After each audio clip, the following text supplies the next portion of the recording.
ذوالحجہ کے ابتدائی 10 دن خاص اہمیت کے عمل ہیں۔ ماہ ذوالحجہ کو اس اعتبار سے بھی فوقیت حاصل ہے کہ یہ حج کا مہینہ ہے اور ان دنوں میں فرائض و نوافل اور نیک اعمال کا اجر و ثواب باقی ایام میں کی جانے والی عبادت سے افضل اور برتر ہے۔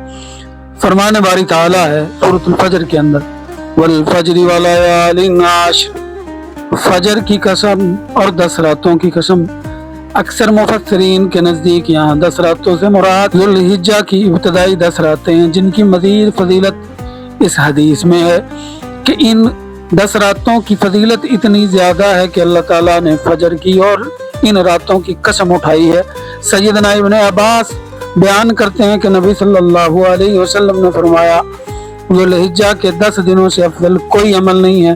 صحابہ کرام نے عرض کیا، کیا جہاد فی سبیل اللہ بھی نہیں؟ آپ صلی اللہ علیہ وسلم نے فرمایا، جہاد بھی نہیں مگر وہ شخص جو اس حال میں نکلا کہ اس نے اپنی جان اور مال کو خطرے میں ڈالا، پھر کچھ بھی ساتھ لے کر نہ پلٹا۔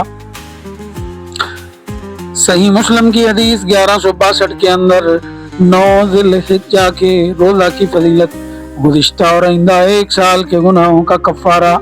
نبی محترم صلی اللہ علیہ وسلم نے فرمایا، عرفہ 9 ذی الحجہ کے دن روزے کے بارے میں مجھے اللہ تعالیٰ کی ذات سے یہ امید ہے کہ وہ پچھلے 1 سال اور آنے والے 1 سال کے گناہوں کے لیے کفارہ بن جاتا ہے۔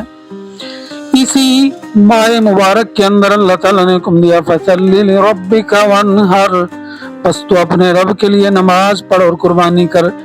ان 10 دنوں کو ضائع مت کریں، نیکیوں کی بارش ہو رہی ہے۔